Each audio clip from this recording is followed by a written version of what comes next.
Have you ever looked back at a relationship and thought about the time and effort you spent in trying to fix it? You thought, and you were told that by communicating better and understanding more, that things would work itself out. And you tried those things, and yet the results were either short-lived or didn't go as planned. With those same relationships, how many times did you take the time to ask yourself, what if what I tried to fix was not between us, but within me?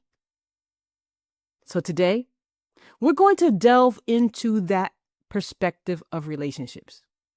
And that is understanding the balance and harmony that what we're seeking within relationships starts with the balance and harmony within ourselves. Welcome. This is the Shift Your Perspective series where we discuss viewing everyday life from a different perspective. Today's topic, balance in relationships starts with balance within you.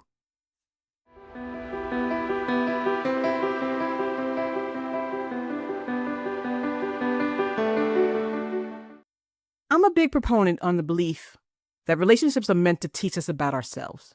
Whether the relationship is familial, platonic, work, or intimate, what we experience in our interaction within them highlights something about our character, our strengths, and our weaknesses. That's also why I believe not all relationships are meant to last long. In some cases,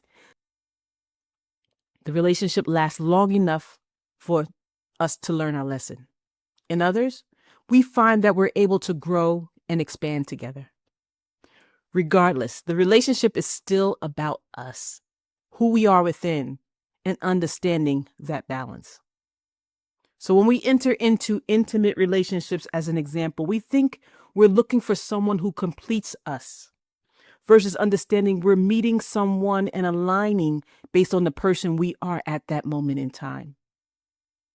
And that's very important because that allows for movement and change.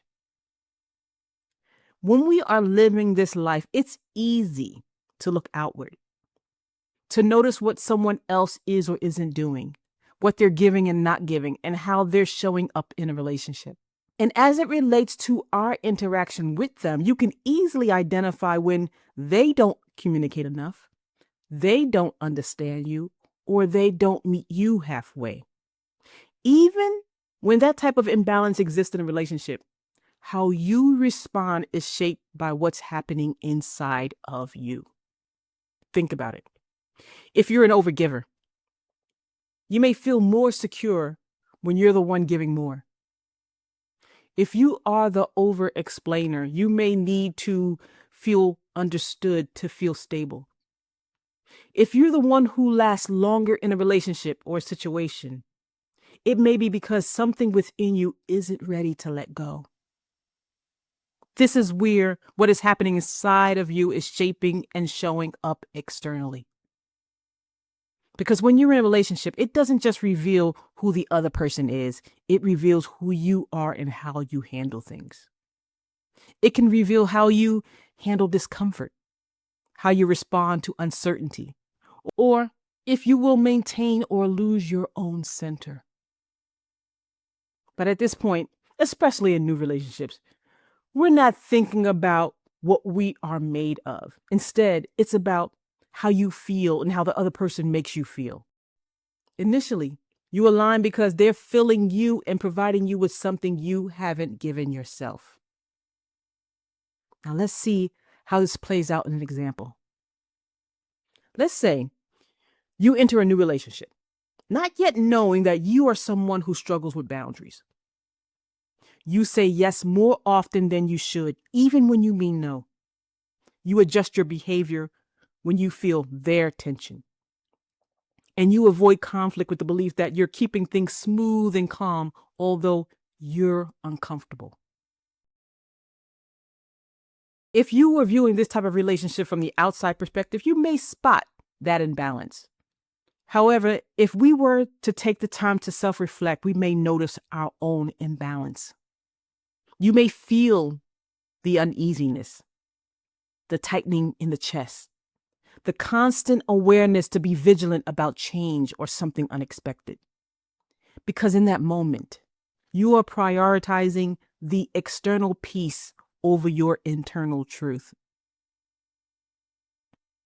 Now, the examples of traits about ourselves are endless, but until a relationship highlights it, we may never discover our own imbalances within. So let's look at another example in trait. And this next one is a big one, and we see this all the time because so many people are on social media. Now think about someone, or maybe it's you, who constantly seeks reassurance for the things you do. You create something, you post something, you say something, and you need to get that validation or confirmation that someone else approves of what you're doing or saying. And when you don't get it, you feel unsettled, unseen, unimportant, or even rejected. And this may be because your sense of stability depends on something outside of you. And this is how relationships amplify what's really going on within us. Because you may actually enter a relationship with someone who could care less about what you do or say. They don't support you, give you feedback, or even attention when you express this is what you need or want from them. And this brings out your internal imbalance. But if you're grounded, you can engage without losing yourself. If you're centered, you can connect without overextending. If you're clear in your expression, you can respond without overreacting. And when you are balanced, you will understand that what you need is already within you, even that support and feedback. But if you're not grounded and balanced, life has a way to show you what you need to balance. And this may be in the form of chasing clarity, overcompensating, tolerating what doesn't feel right, or withdrawing completely if you're not understood by others. This is because your internal state is shaping how you experience life and relationships. Now, do not misunderstand. This does not mean you ignore what's happening outside of yourself and in your relationships, or that everything is your responsibility. It means you can't create balance with someone else if you're not grounded in balance within yourself first.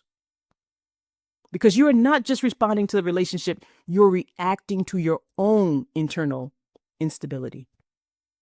And that reaction creates more imbalance.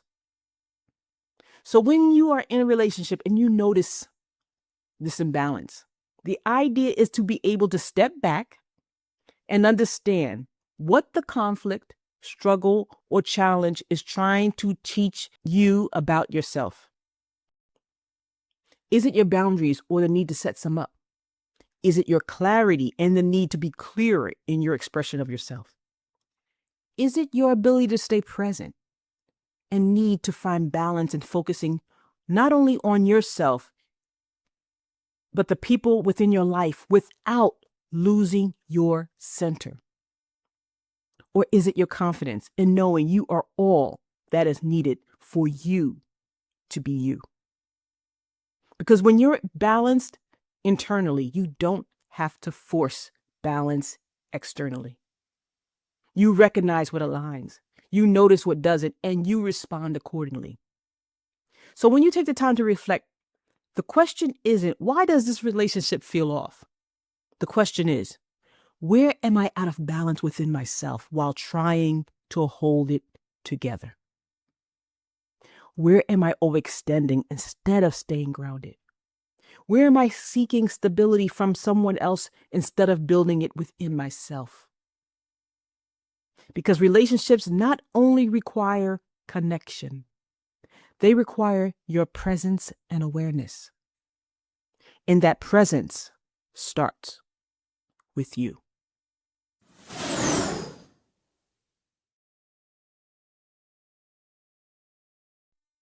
When you're able to observe your own relationships and your interactions within them, you begin to seek a need for balance that feels like peace within yourself. This is like you returning to your center, being able to listen to what you're feeling, to honor what you need, to stand in your own balance before reaching outward. Because when you do, balancing your relationship stops feeling like something you have to create or something you search for in another, and becomes something you bring with you. Let these words help to shift your perspective, and I'll see you in the next shift.